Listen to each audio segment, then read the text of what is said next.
Okay, we are continuing with C strings. This time we are going to talk about list of C strings. Okay, we've talked about individual C strings, individual one char array. How do you get a list of C strings, meaning a list of strings, right? We don't always deal with just one char array. What if we had a list of words, for example? So section 10.8 talks about two-dimensional char arrays, which is really all that is. So, for example, here, char foo, or just whatever string, 20 characters, is just one single dimension array that you see here. If it has hello, then it is filled with that many characters in the null character. If it has Merry Christmas, then you fill it with that many characters in the null character at the end. So this is the same array with two different sets of characters shown. That's all it is. So it's a single dimension array, right? Whereas what if I wanted to have a list of fruits, a list of names, a list of student names, a list of subjects, a list of any kind of strings? So then, for example, here's a list of programming language names. So then a single row is not going to be enough. I need multiple rows, and each row has a single string. And this is kind of how it is represented. So this is really what I wanted to cover. And in order to do this, to read a single string, you would just do c.getLine, and you've done that before. But to read 5 strings, then you need to be in some kind of a loop. If I know I have 5 strings, I would be in a for loop. If I don't know how many strings I'm going to have, then I have to have some kind of a while loop with some kind of an ending condition. So in this case, if I have 5 strings, then I can simply go through a for loop and say for I equals 0, I less than 5. Now, how do you declare this two-dimensional char array? So here we go, char names, two-dimensional char arrays represented by 2 square brackets, square bracket 5, square bracket 10, rows and columns. So if you look here, I have 5 rows, 0, 1, 2, 3, 4, and I have this many columns. The columns are for the characters. Okay, and I explained that in this video here as well. And so that is really what we are doing here. When you have a list of strings, we have a two-dimensional char array or char array, and each dimension stands for rows and columns. So 5 rows, 9 characters, 10 characters, 9 plus 1 for the null character. Okay? And when you go through and read it, you don't read it one character at a time. You're going to say, for each one of these rows, I want to read this name, the whole thing, the whole thing, the whole thing, right? So for I equals 0, I less than 5, I plus plus c.getLine names of I. That means the first row. When I is 0, we read the first row. When I is 1, we read the second row. When I is 2, we read the third row, fourth row, fifth row. And then to print it, we again go through the same for loop and say cout, names of I. Think about that. I want to show you another piece of code here. You can watch the other video that has a little bit more information to it. Here I have my rows and columns. They're a little different. I have 10 rows in this case, and I have 21 characters each. And we declare this char array list. I call it list, and it has 10 rows and 21 columns. Okay, and I want to show you a pictorial representation of that here. If you look at the same code here, notice this shows you two things. Not only that, the pictorial representation of that char array called list, it also shows you how it gets passed to functions. Okay, so notice here we are in main. Here's my array declared, and my size is set to 0.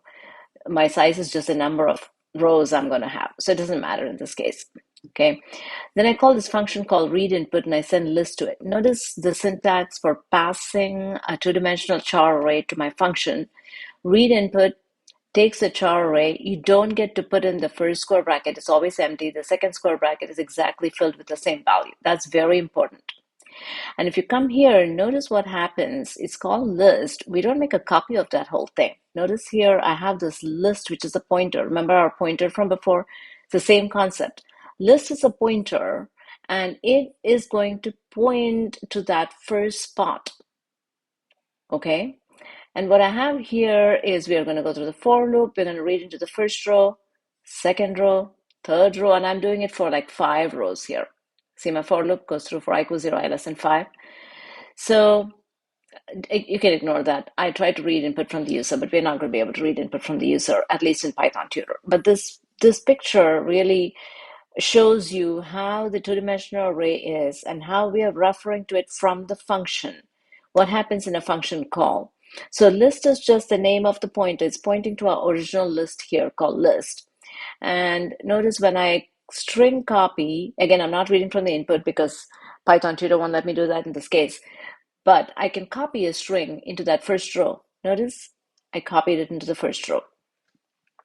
And I guess the number of characters was way more than what I should have, so that's bad. I should have had less than 20 characters.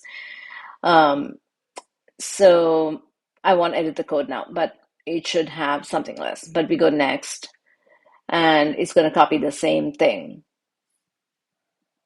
Notice, next, and it's going to copy the same thing. Shouldn't really run over. That's actually bad. I'm going way out of bounds, which is a bad thing.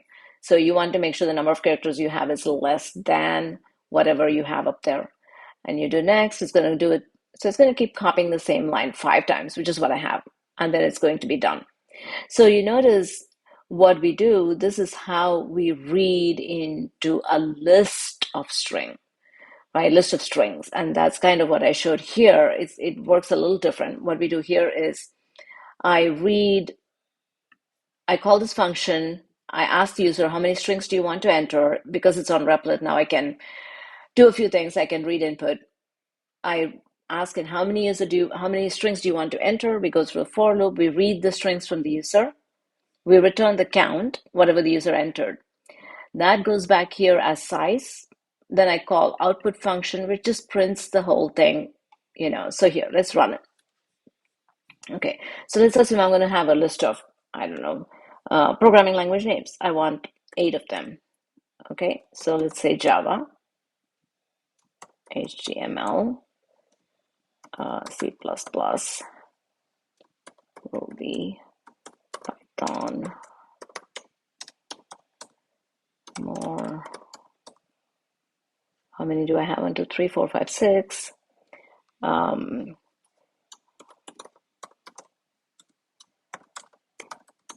Oh, there we go. So here's my list of programming languages, and you could have your list with spaces as well, like more stuff has space in it. Then you enter the string to search for. So this is an example to search for partial strings because I use string. So if I just search for stuff, it finds more stuff, and then it has another function called count of letter where it returns, I'm not sure what it's doing there, but it's returning the number of letters that I found in there, whatever the letter is that I'm looking for. And I'm not sure what letter I'm looking for because it found a whole bunch of things, and it looks like I have a cout statement that is inside of the loop, which should come outside of the loop. So let's move that cout statement from there. And all I'm doing there is just a letter count. I'm counting the number of letters, but I'm not sure what letter I'm looking for. So let's see here, car letter. And if I go to main, I'm looking for the letter E, I guess. And so it tells me how many E's it's going to find through the whole list for I equals 0. So here is a nested loop. And the reason I need a nested loop here is every single character is in each one of the spots. So if you look at this, each one of this is a character. So if I want to compare single characters, then I go for every row, is that an E? Is that an E? Is that an E? If there's an E, increment count. That's what I'm doing. So for every row, for I equals 0, for this whole thing, there is a column count. J equals 0, J equals 1, J equals 2, J equals 3, J all the way to the end. Then for I equals the next row, J starts over again and goes through the whole row. So if you wrote it like that, J equals 0, J less than max car, if list of I, J equals letter, then I increment letter count. Okay, so and I had only one E and all that stuff, maybe. So let's run the program again. And let's say I have 5 strings, and I'm going to put in some actual strings.